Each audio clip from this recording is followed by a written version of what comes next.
Hi, welcome back to my studio. In today's video, I would like to show you an insight into one of my drawing lessons in Animal Art Club. We have drawn a beautiful swan. I show you how to draw the beak, and the full portrait lesson, the in-depth lesson, is a lesson inside of my membership Animal Art Club. We open doors soon, so if you're interested in joining, you'll find here above the link to the wait list. Then you will be informed first when we open the doors next. And now let's dive into drawing. I show you step by step how to draw the beautiful orange beak of the swan. Yes, and then let's draw the beak. Let's plot that in here on top. Plot in here the 109, dark chrome yellow.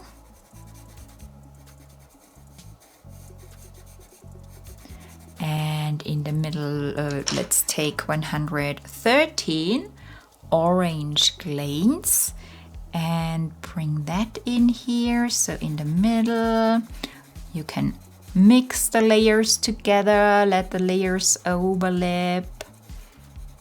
Mix in the colors, so creates a nice color, soft transitions from the yellow to the orange. Then take 118 scarlet red here in the middle. Also let the layers overlap a little bit to create so a nice color translation. So from orange to red, and then take a bit Pompeian red. 191, it's a bit of a pinkish red here below. Plot that in here. The lower edge of the beak. Plot in here the Pompeian red.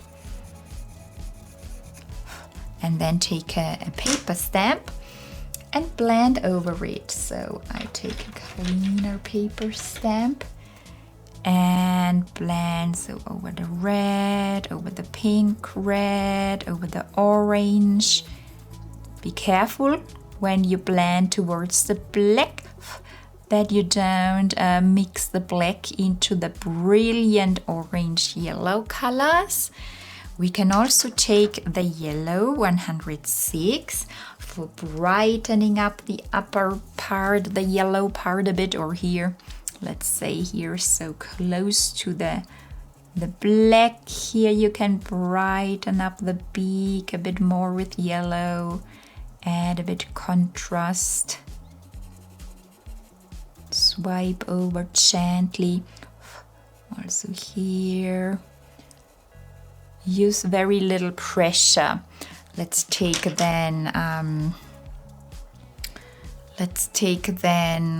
191 Pompeian red again.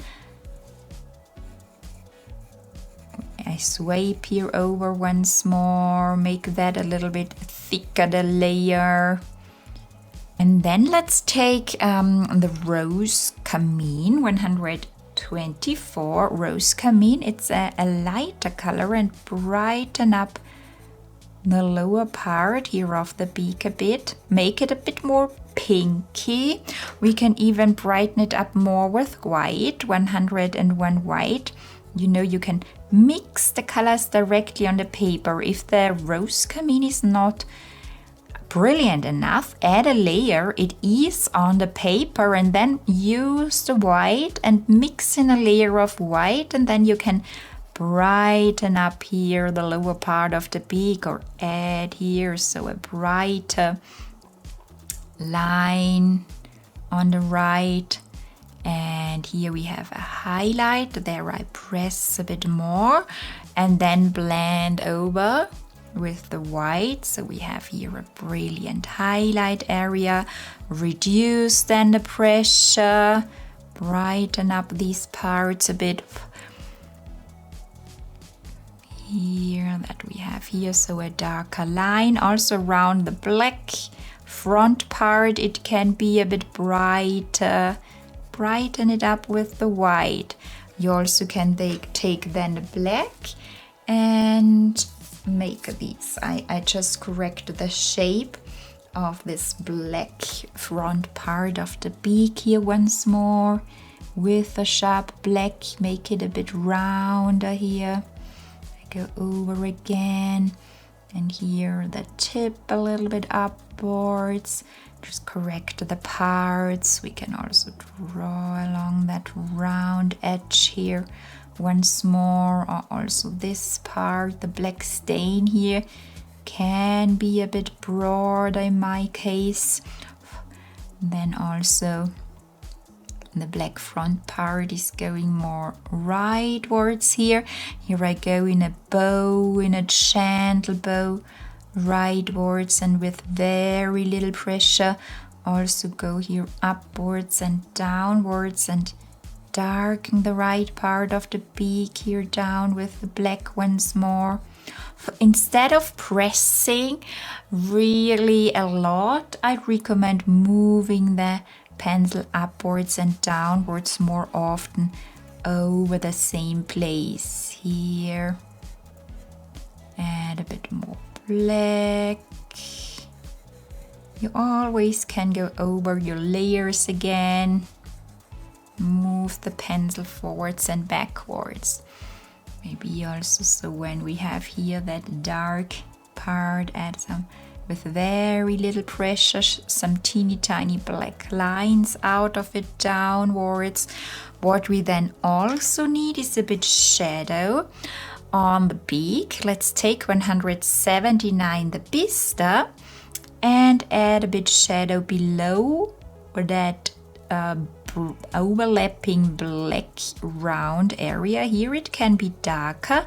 Let's add here a shadow with the Bista, and also here on top below it is darker. Let's darken down here the beak with the Bista a bit. Here too, add a bit dark with the Bista. Here we also could, I will write it on the material list. We could also take a bit of a darker brown, or take the, I did not choose it before because sometimes during the drawing process you will find out you need more colors. Let's also take 280. It's the burnt amber. I did not use it when I have shown you the colors, but I will write it also on the material list. You can take that burnt amber even for darkening down here that area more, or take another brown tone you have near your side, add here a bit dark. Sometimes colors are not showing up and we need just a darker brown, or this is so in darker ochre. Okay, take a paper stamp and blend a bit over here. Gently make soft transitions. We also can take the 109 then again. It's 109 dark chrome yellow, and maybe add here a little bit more orange brown. Brighten the shadow up again with little pressure and just some little strokes or little dots, a little bit of details here in the middle. Let's also add another transparent layer of 113. The orange glaze here in the middle. I want to make that area a little bit orangey, a very transparent layer. Just go over, swipe over, and make the middle part a bit orangey. Okay, so I hope that was helpful for you.